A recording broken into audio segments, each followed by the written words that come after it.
But then after Kuch Kuch Hota Hai, it took a little bit of time to get back into that top slot again. Yeah, because you know, when you enter the industry, and because I was not that ambitious, and I was really not wanting to be an actress, so I just went with the flow.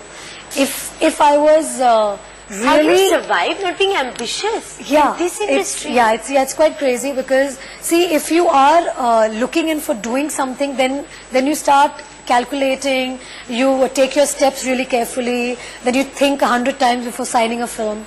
I never did any of that, because it really wasn't my passion at that point of time. I was just going with the flow.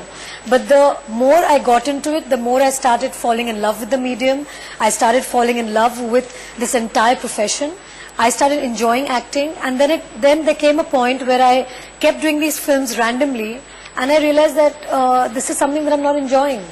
I want to do choices, wrong choice of films, because I wasn't really, not in a hurry. It was just that I was not paying attention. I was this young kid who was very excited that she's getting work, and I kept doing that work.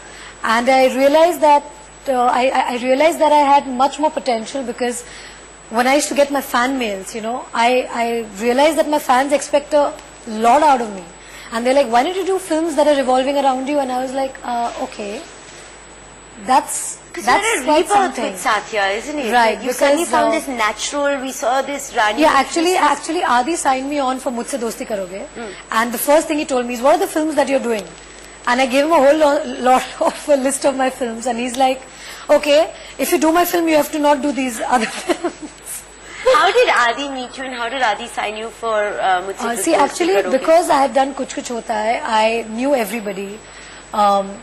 So I knew that gang, I knew the group. I had met Adi in a lot of social...